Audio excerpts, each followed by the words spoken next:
Jeff Pilson, how's it going with you?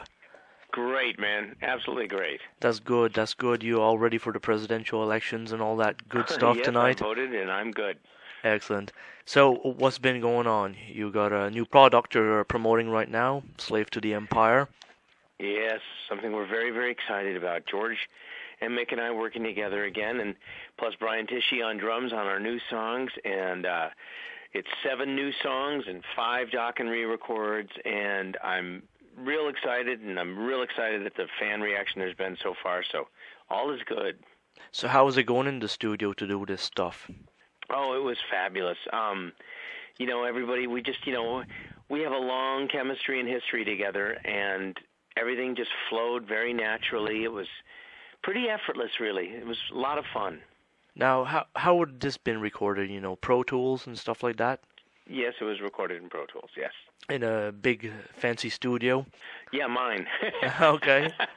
I actually do have a very nice studio. It's at my home, but it's a full-on studio. I have a drum room and ISO rooms and very good gear and equipment. So yeah, all is good. It was mixed at Total Access in Redondo Beach by Win Davis, who is our favorite engineer.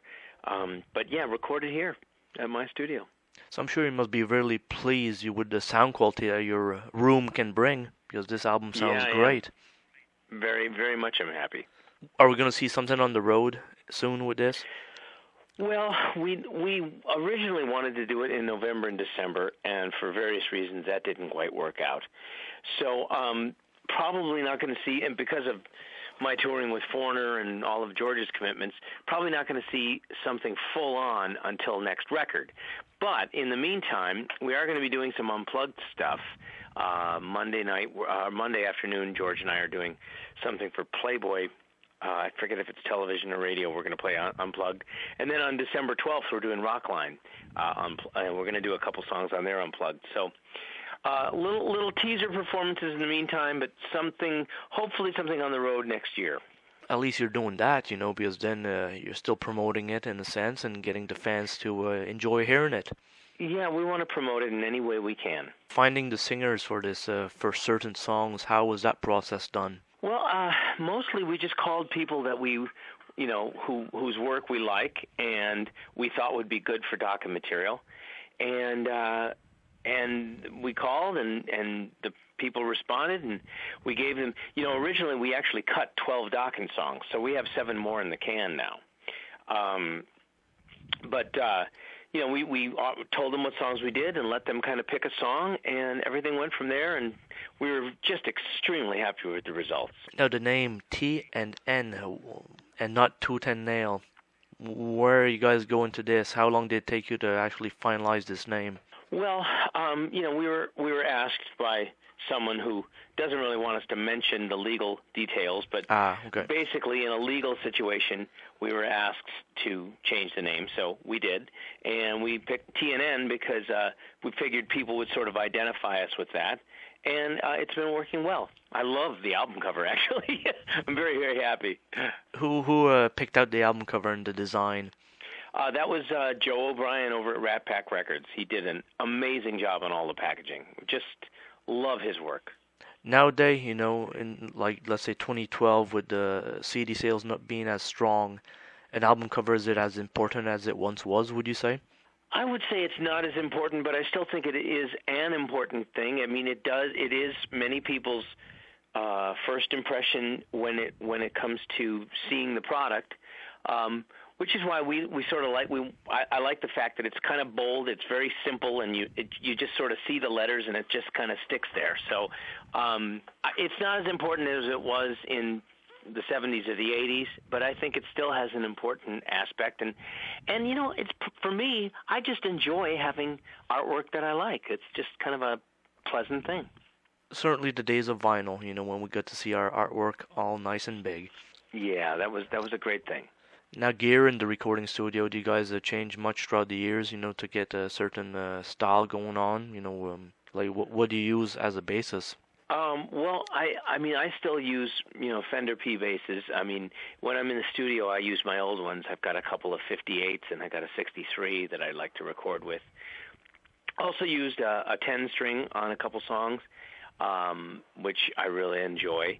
But as a rule, I like to use my P basses through my Ampeg amps. That's a great sound for me, and I also use various plugins and all that kind of stuff. But I have really good microphone preamps, and I think that helps a lot. Vintage gear compared to what you can get today at stores. You're still using the classics. I do have a lot of vintage gear, and I love that. Now, what do you think makes the vintage gear so much good? The basses and stuff like that for that tone.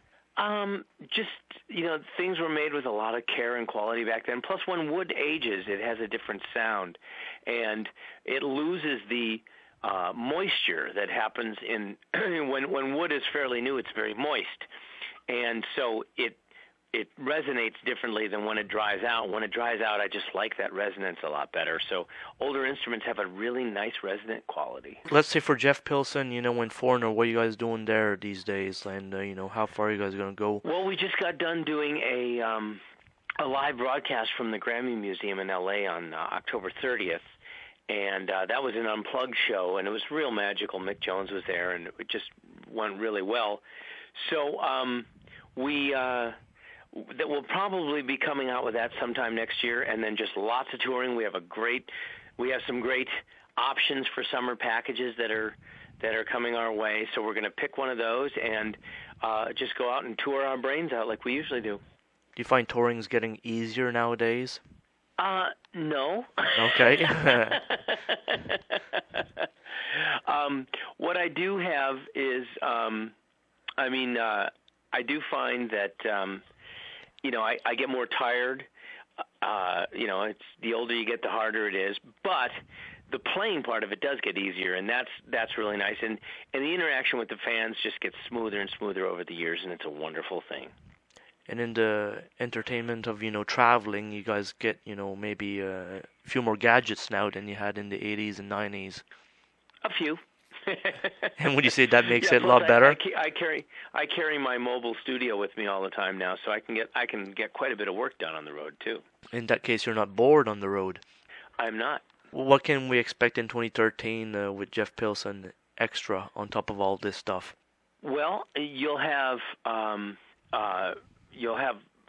lot of Foreigner touring. You'll have a tremendous amount of probably some new Foreigner product, probably another T&N record. I'm also going to be, you've got the Adler record that I just finished producing that I'm sure will come out on some label in 2013. I think it's available at Amazon right now or iTunes. And it came out fabulous, but they'll end up signing with somebody. It's a great record.